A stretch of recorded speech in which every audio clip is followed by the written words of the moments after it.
Hello दोस्तों, मैं सुभय कुमार। दोस्तों, 67 बीपीएससी के मेंस के लेकर जो मैंने जो टॉपिक ला रहा हूँ उस टॉपिक का आज अगला चरण है और उसमें हम बात करेंगे कि कैसे हमारा राजनीति में जो लोकतंत्र की जो मूल आस्था है, जो लोकतंत्र की जो मूल भाषा है, उसको है जो कहीं ना कहीं है जो राजनीतिक दल के द्वारा उसे परिवर्तित करके एक नई परिभाषा को देने में जो जुटा है, उस पर आज हम बात करेंगे कि लोक लुभावन जो वादे हैं कैसे हमारी लोकतंत्र की अस्मिता, लोकतंत्र की बुनियादी ढांचा, लोकतंत्र की संरचनात्मक जो शाखाएं हैं कैसे उसको है जो तोड़ रही है, उसको झाड़ रही है। हम इसी पे आज बात करेंगे दोस्तों। और जो मेरा टॉपिक रहेगा उस टॉपिक को मिलाकर आप अगर कहीं लिखिएगा तो आपको बहुत ही प्रभावी है जो वहाँ पर नज़र आएगा। अगर वीडियो अच्छा लगता है तो निश्चित रूप से आप है जो लाइक एंड सब्सक्राइब करें और लोगों के बीच शेयर करें, वही मेरा मानक होता है। जो लोक लुभावन वादे जो होते हैं दोस्तों, वो है जो लोकतंत्र की जो अस्मिता है उसको है जो कहीं ना कहीं है जो नकारात्मकता की ओर है जो ले जा रही है। इसके लिए हमें क्या करना चाहिए, इस पे बात करेंगे और ये कैसे स्टार्ट हुआ और इसकी वर्तमान स्थिति क्या है और भारत के परिप्रेक्ष्य में इससे हम बात करेंगे। अगर लोक लुभावन वादे अगर नहीं किया जाए, अगर हमें सशक्त और विकासशील लोकतंत्र की बात करना है, अगर जनता की कौशल की बात करना है, हमें इंफ्रास्ट्रक्चर की बात करना है, तो हमें लोक लुभावन वादों से ऊपर आकर इससे इतर होकर है जो हमें बात करनी होगी। इसके लिए क्या होना चाहिए? प्रभावी तंत्र है जो इसका मंत्र है। जो प्रभावी तंत्र है यही है जो किसी भी देश को एक स्वच्छ, सुंदर, समरसता और विकासशील लोकतंत्र और गतिशील लोकतंत्र की है जो संज्ञा दी जा सकती है। अन्यथा लोक लुभावन वादे जो है निश्चित रूप से वो एक दीमक की तरह धीरे धीरे खत्म करके एक है जो ऑटोक्रेसी के रूप में है जो कहीं ना कहीं है जो लाकर है जो छोड़ देगा। तो हमें प्रभावी तंत्र की मंत्र की तरफ ही है जो हमें मूव करना होगा। समग्र और दीर्घकालिक विकास के रूप में है जो हमें काम करना पड़ेगा। संसाधनों के समान वितरण पर है जो जोर देना होगा। ये दोस्तों लोक लुभावन से छोड़कर हमें ये 3 ऐसे पॉइंट्स हैं जिस पे है जो हमें काम करने की जरूरत है, जिसे हमारा समावेशी विकास, समृद्धि, सकारात्मक, संरचनात्मक और विकासशील परिवर्तन की ओर है जो हमें ले जाएगा। नहीं तो मुफ्तखोरी की स्थिति में न है जो जनता का कल्याण होगा, न ही राज्य का कल्याण होगा और न ही कौशल का विकास होगा। तो दोस्तों इसी के ऊपर है जो आज मेरा टॉपिक है और इसको GS1 और GS2 और आपके ऑप्शनल में जहाँ जहाँ सेट होता है उसको आप है जो लिखने का प्रयास कीजिएगा। राजनीतिक दलों की यह संस्कृति दुनिया के सबसे बड़े लोकतंत्र की जड़ों में लोक लुभावन के कारण दीमक की तरह है जो चाट रही है। यह जो संस्कृति जो नई आई है दोस्तों, वो है जो लोक लुभावन की कहीं ना कहीं है जो लोकतंत्र के दीमक की तरह है जो चाट रही है। यह जो मुफ्तखोरी जो है, जो मुफ्तखोरी की जो बातें की जा रही है, जिसमें जनता का कल्याण नहीं होगा, नहीं राज्य का कल्याण होगा, नहीं कौशल का विकास होगा। ये एकदम 110% है दोस्तों। कोई भी चीज़ है जो मुफ्त में नहीं दिया जा सकता है। आप एक अगर बिजनेसमैन के बारे में अगर बात करें तो उसे है जो बाई वन गेट टू, ये जो आप कंसेप्ट देखते हैं, एक कंसेप्ट है जो आपको दिग्भ्रमित करता है, आपको लोग लुभाता है और है जो आप उसके बाई वन गेट टू के फ्री में है जो आप है जो चले जाते हैं। आप नहीं जानते हैं कि कोई भी वस्तु को खरीदने और बनाने में उसे मिनिमम 1 रुपया तो खर्च जरूर होता होगा। तो आपको 1 रुपया क्यों किसी को देगा? तो इसीलिए हमें जो राजनीतिक दल है हमें कोई भी चीज़ फ्री में नहीं देती है, उसके बदले में हमें है जो लोक लुभावन करके हमारे जो महत्वपूर्ण जो है जो वोट है उसको है जो लोकतंत्र को नकारात्मक प्रयोग के लिए है जो उसका है जो यूज करता है और वही है जो आपको फ्री में मुफ्त में है जो देता है। तो हमें न कौशल मिलता है, न ही राज्य का विकास मिलता है, न ही जनता का कल्याण मिलता है। अगर इसकी हम बात करें दोस्तों कि इसकी शुरुआत है जो कहाँ से होती है भारत में, अगर इसकी बात किया जाए तो 1967 के विधानसभा चुनाव में द्रमुक द्वारा जब ऐलान किया गया, उस समय जब खाद्य संकट से जब देश गुजर रहा था, उस समय वहाँ के MT रामाराव एक नेता थे। उन्होंने 1 रुपया चावल और 2 रुपये गेहूं का कंसेप्ट सबसे पहले जो लाया था, और उसके बाद उन्होंने उस चुनाव में इतनी भारी जीत की कि वहाँ से है जो भारतीय राजनीति की रूपरेखा और दर्शन और संस्कृति है कहीं ना कहीं है जो लोक लुभावन के दायरे में आकर सिमट कर रह गई, और वर्तमान है जो उसी पटरी पर दौड़ रही है जो है जो 1967 में स्टार्ट किया गया, और ये है जो पूरे देश की राजनेताओं के DNA में जाकर फंस गया, जिसकी इलाज भी ना इलाज के बराबर हो गई है। तो हमें है जो इस स्तर पे बात करनी होगी, हमें प्रभावी तंत्र को है जो हमें मंत्र की तरह काम करना होगा, समग्र एवं दीर्घकालिक विकास की ओर मूव करना होगा, तब है जो हम इसके ऊपर है जो काम कर सकते हैं। मुफ्त उपहारों का गणित के रूप में है जो राजनीति आज आ गई है। ये क्या हो गया है? मुफ्त उपहारों के गणित के रूप में है राजनीति आ गई है। आप है जो एक सिविल सर्विस के स्टूडेंट है तो आप इस पे है जो गहन चिंतन अध्ययन कर सकते हैं कि किस स्थिति पे है जो हमारी राजनीति की जो पहिया है, जो इसकी चक्का है जो कैसे घूम रही है। आप है जो वर्तमान के चुनाव में है जो इसकी है जो भूमिका को देख सकते हैं। नेताओं ने अपना रूप है जो बदल दिया है।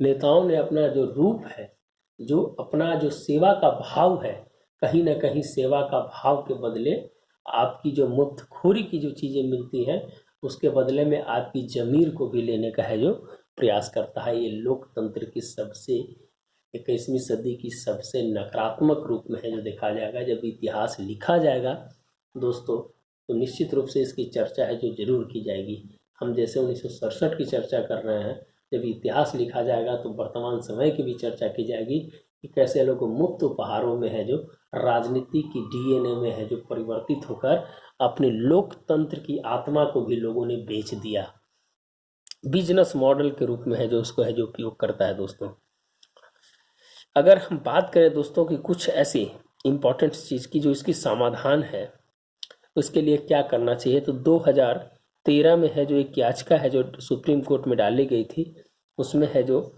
सुप्रीम कोर्ट ने एक जजमेंट भी दिया था कि उपहार बांटने से चुनावी स्वरूप और मतदाता है जो दोनों रूप से है जो प्रत्यक्ष रूप से प्रभावित होते हैं। और ये जो याचिका जो है सुब्रमण्यम स्वामी के द्वारा है जो डाला गया था। किसके द्वारा?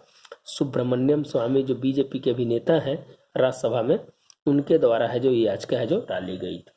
तो उन्होंने सुप्रीम कोर्ट ने बताया कि नहीं, इसके लिए प्रभावी कानून की जरूरत है। बहुत सारे राज्यों की अगर बात किया जाए दोस्तों तो आय और व्यय का जब आंकड़ा निकालिएगा तो देश के 70% ऐसे राज्य हैं जिनका है जो राजकोषीय घाटा है जो बहुत ज़्यादा है। आप है जो बात कर रहे हैं भारत की, तो वर्तमान समय में राजकोषीय घाटा जो है 6.8% के आसपास, 9 से 6.8% बने है जो पहले 9% था कोविड के समय में, अभी है जो 6.8% है जो लक्ष्य है जो उसको रखा गया है, और 4.5 है जो 2024-25 तक है जो रखा गया है। हम बिहार की बात इसलिए करते हैं दोस्तों कि बिहार में जो बजट जो है 2,18,303 करोड़ का है, और है जो व्यय जो है जो हमारा इनकम जो आता है वो 1,86,697 रुपये आता है। तो 31,606 करोड़ रुपए हमारा जो वित्तीय घाटा है जो 1.98% है। हमारी राज्य की स्थिति ऐसी है कि हमें है जो उतना पैसा ही नहीं आ रहा है, तो हम खर्च कहाँ से करेंगे। उसके बाद लोक लुभावन वादों के चक्कर में हमारे राज्य की दुर्दशा और स्थिति को कहीं ना कहीं है जो नर्क की ओर है जो ढकेल दिया जा रहा है, और राजनेताओं की जो स्थिति है वो है जो एक बिजनेस मॉडल के रूप में उभर रहा है। अगर इसकी हम आगे बात करें दोस्तों तो राजनीतिक प्रतिस्पर्धा को रोकना ये सबसे बड़ी चुनौती हो गया है। कैसे है जो प्रतिस्पर्धा को रोका जाए? क्या है कि घोषणा जो पत्र है वो घोषणा पत्र में सुप्रीम कोर्ट का भी जजमेंट है दोस्तों कि आप है जो इसके ऊपर है जो आप एक कोई कानूनी प्रभावी नहीं है जिसके कारण आप उसे है जो रोक सकते हैं। चुनाव आयोग है जो पंगु की तरह काम करती है, जिससे है जो उस घोषणा पत्र को लागू करवाने की क्षमता भी उसमें नहीं है। उन्होंने बस एक है जो एक ब्रह्मा थे जो चीफ जस्टिस जो मुख्य चुनाव आयुक्त थे, उन्होंने इसके ऊपर है जो अपनी टिप्पणी की थी कि भाई जो भी जो जो आप जो घोषणा पत्र लाते हैं उस घोषणा पत्र को एक सकारात्मक रूप में है जो लाने का प्रयास करें, जनता के बीच में जाकर छल कपट और इसकी भावना से इतर रखें, तब है जो हमारी है जो लोकतंत्र की है जो आत्मा है जो बची रहेगी। लेकिन उनको भी बात को है जो नज़रअंदाज कर दिया गया और वो है जो उन्होंने जो स्टेप उठाए थे उनको वहाँ से बैक होना पड़ा। ये है जो एच.एल. ब्रह्मा थे, शायद ब्रह्मा उनका नाम था। चुनाव आयोग असहाय के रूप में है जो काम करता है, कोई वैधानिक शक्ति है जो उसके बारे में नहीं है। दोस्तों, भारत में 6.3% लोग टैक्स देते हैं, एक कहावत है। अगर अमेरिका में अगर इसकी बात करेंगे तो 43% लोग टैक्स देते हैं। अगर दोनों को कंपेयर बात करेंगे तो हमारी जो टैक्स की जो रेट है 6.3% जो देते हैं, इस पैसा को है जो हम है जो उस ऐसे वर्ग पे खर्च करते हैं जहाँ से उनकी इनकम है जो भारतीय टैक्स जो व्यवस्था है उसके अनुसार नहीं है, हम उनके ऊपर खर्च करते हैं।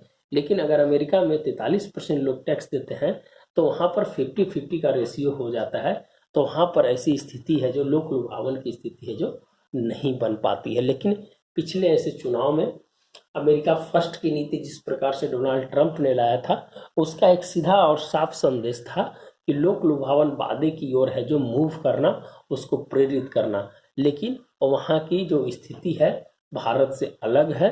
निश्चित रूप से समावेशी विकास के लिए हमें सभी वर्गों को साथ लेकर चलना होगा, लेकिन लोक लुभावन अगर हम देते हैं, मुफ्तखोरी की चीज़ अगर देते हैं, तो निश्चित रूप से है जो हमारा कल्याण है जो सकारात्मक रूप से नहीं होगा।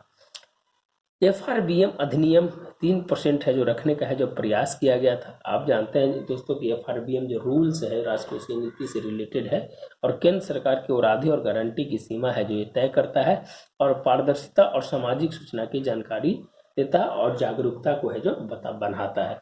तो FRBM अधिनियम जो 3% रखने का जो राजकोषीय घाटा है जो 3% रखने का है जो लक्ष्य जो रखा गया है, जो बिहार सरकार है जो निश्चित रूप से 2.97% है, लेकिन तब पर भी उसकी जो वित्तीय घाटा है 31,606 रुपया है। तो हमें इस प्रकार की है जो बातों को इसलिए लाए थे कि कुछ है जो आपको इसमें से पॉइंट्स ऐसे मिल जाएंगे जो निश्चित रूप से है जो आपको काम करेगा। आगे बढ़ते हैं दोस्तों। समग्र एवं दीर्घकालिक विकास के रूप में अगर हम इसको बात किया जाए तो जो कारण होते हैं, जो कारण है कि भाई क्या कारण है कि जिसके कारण है जो समस्या उत्पन्न हो रही है, तो अगर हम इसके ऊपर अगर बात करें तो हमें कारण है कि नीति निर्माता में कहीं ना कहीं कमी है जो देखी जाती है, अपर्याप्त इंफ्रास्ट्रक्चर में कमी है, कल्याणकारी योजनाओं में है जो ज़्यादा खर्च करना पड़ता है और गुणवत्ताहीन सब्सिडी, जिसके कारण है जो ये समस्या है जो उत्पन्न होती है, जिसके कारण है जो हम है जो एक समग्र विकास है जो नहीं कर पा रहे हैं। अगर इसका प्रोटोटाइप देखें दोस्तों, अगर इसके इफेक्ट्स को देखें तो गरीबी हटाओ के 50 साल बाद भी वही स्थिति है जो आप जानते हैं कि गरीबी हटाओ जो 5वीं पंचवर्षीय योजना में है जो दिया गया था 5 ईयर प्लान्स में। अगर आप एक क्वेश्चन है दोस्तों कि गरीबी हटाओ 5वीं में दिया गया था, तो गरीबी उन्मूलन है जो कौन सा पंचवर्षीय योजना में दिया गया था, आप कमेंट बॉक्स में इसका आंसर है जो जरूर दीजिएगा। तो गरीबी हटाओ का नारे के 50 साल के बाद भी स्थिति है जो वही है कि गरीबी को लिए प्रधानमंत्री गरीब कल्याण योजना है जो 80 करोड़ लोगों के लिए है चलाया जा रहा है।